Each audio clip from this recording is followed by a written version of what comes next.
আসসালামু আলাইকুম। Hello everyone, welcome back to my channel. This is Marjia daily blog থেকে বলছি।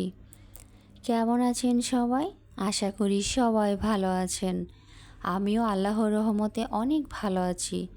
তো প্রতিদিনের মতো আজকেও চলে আসলাম নতুন একটি রেসিপি নিয়ে। তো আজকে আমি করে দেখাবো শাহি বিফ কোরমা। আর কোরমা তো কম বেশি সবারই ভীষণ পছন্দের। এটা যদি হয় গরুর মাংসের কোরমা তাহলে তো কোনো কথাই নেই, একদম সাদা পোলাওয়ের সাথে জমে যাবে। আর আমি শাহি বিফ কোরমাটা খুবই সহজভাবে একদমই ঘরোয়া উপকরণে দেখিয়ে দিব। এত মজাদার একটা শাহি বিফ কোরমা। তো এই কোরমাটা করার জন্যে যা যা লাগবে, আমি এখানে বেশ কিছু মশলা নিয়েছি।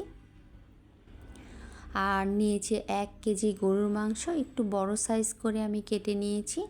আমি এখানে নিলাম জয়ফল, জয়িত্রী, পোস্তদানা, সাদা গোলমরিচ, কালো গোলমরিচ, স্টার, এলাচ, দারচিনি, শাহি জিরা, তো কাজু বাদাম, পেস্তা বাদাম, চীনা বাদাম সব কিছু একবারে আমি ব্লেন্ড করে নিয়েছি। তো আমি গরু মাংসটাকে ধুয়ে একটু ঝরিয়ে রেখেছিলাম। তো এখানে আমি নিয়ে নিলাম এলাচ, দারচিনি, লবঙ্গ, তেজপাতা দিয়ে দিলাম।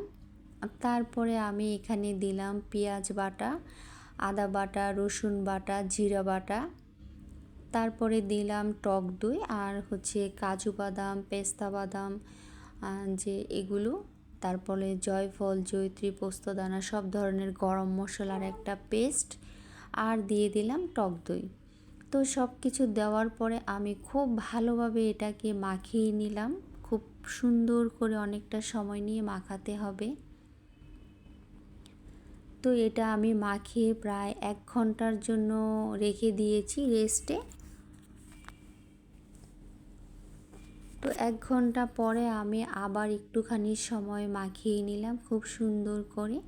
আর এটা মাখিয়ে রেস্টে রেখে দিলে কিন্তু ভীষণ মজা হয় রান্নায়। তো আমি 1 ঘন্টা পরে চলে গেলাম, একটুখানি পেঁয়াজের বেরেস্তা করে নিলাম আমি।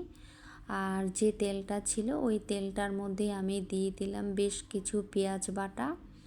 তো দেওয়ার পরে আমি খুব ভালোভাবে এটাকে নেড়ে চেড়ে নিলাম, কাঁচা গন্ধটা যাতে চলে যায়। তো ওই অবস্থায় আমি যে মাখিয়ে রেখেছিলাম গরু মাংসটা, ওটা দিয়ে দিলাম সেই তেলের মধ্যে। তো আমি এটা দিয়ে খুব ভালোভাবে এটাকে ভেজে নিচ্ছিলাম। একটু সময় নিয়ে ভাজতে হবে।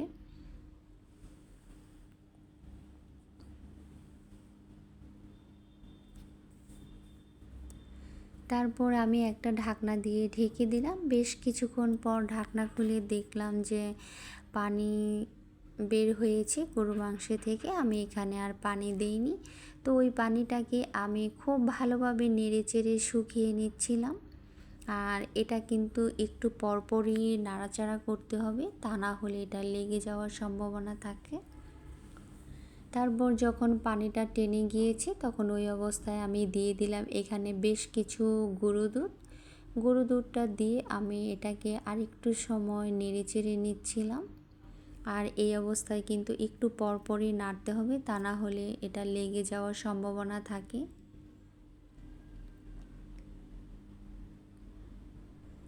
তো বেশ কিছুক্ষণ নাড়াচাড়ার পরে দুধটা যখন একদম মিক্স হয়ে গিয়েছে ওই অবস্থায় আমি দিয়ে দিলাম কেওড়া জল। কেওড়া জলটা দেওয়ার পরে আমি যে পেঁয়াজের বেরেস্তা করে রেখেছিলাম সেই পেঁয়াজের বেরেস্তা, আর দিয়ে দিলাম কিছু কিশমিশ। আমি কিন্তু কিশমিশ বাটাও দিয়েছি এখানে।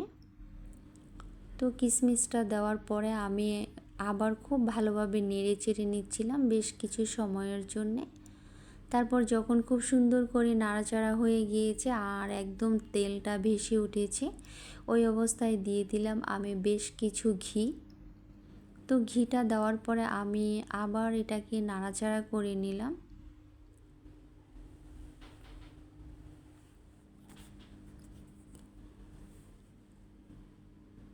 তো আমার যখন এটা খুব সুন্দরভাবে কষানো হয়ে গিয়েছে ওই অবস্থায় আমি পুরো 1 লিটার দুধ দিয়েছি এখানে। আমি কিন্তু এখানে কোনো পানি ব্যবহার করিনি, পুরো 1 লিটারই দুধ দিয়েছি। আর এটা কিন্তু পানি ব্যবহার না করলেই ভালো, কারণ পুরোপুরি দুধটা দিলে খেতে ভীষণ ভালো লাগে।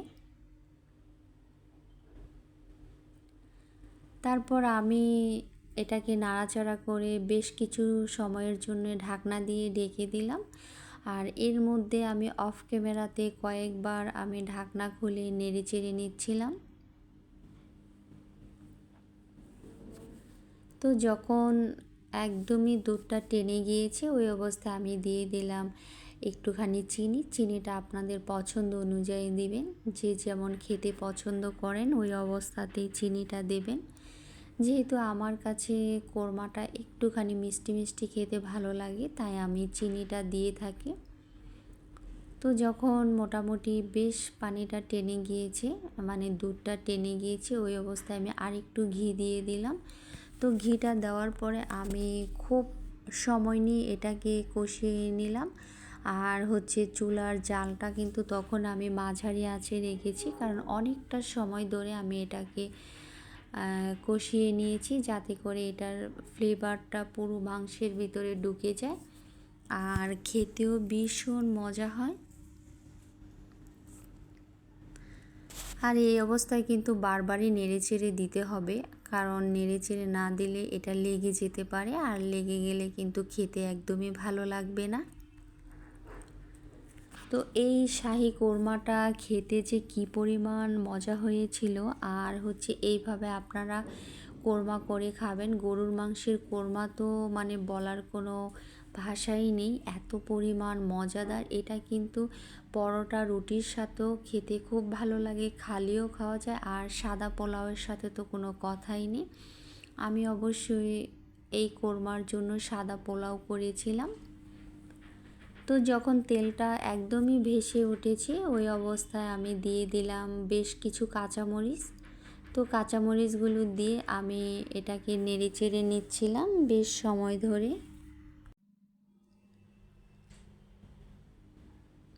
আমি যেহেতু এটার মধ্যে একদমই ঝোল কিছু রাখবো না, আমি সম্পূর্ণটা একদম ভাজা ভাজা করে ফেলবো। আপনারা আপনাদের পছন্দ অনুযায়ী রাখতে পারেন, কেউ চাইলে একটু মাখা মাখা রাখতে পারেন, একটু ঝোল ঝোল রাখতে পারেন, কিন্তু আমার কাছে কোরমাটা গিয়ে একটু মাখা মাখার থেকে মানে একদম যাতে ভাজা ভাজা হয়ে যায় ওটাই ভালো লাগে, মানে মুরগি তারপরে গরুর কোরমাগুলো খেতে।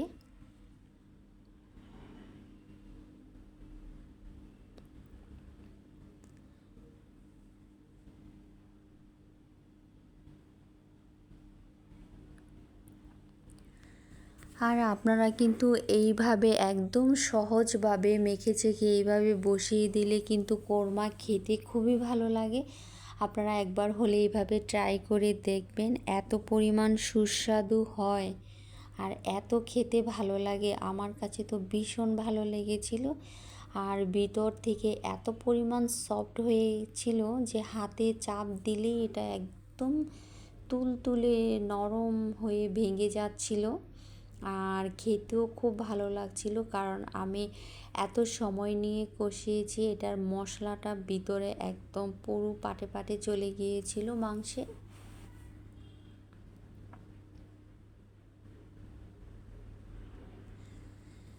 তো এই তো নাড়াচাড়া করতে করতে আমার কোরমাটা হয়ে গিয়েছে, আর ঝোলটা একদমই টেনে গিয়েছে, তেলটা ভেসে উঠেছে।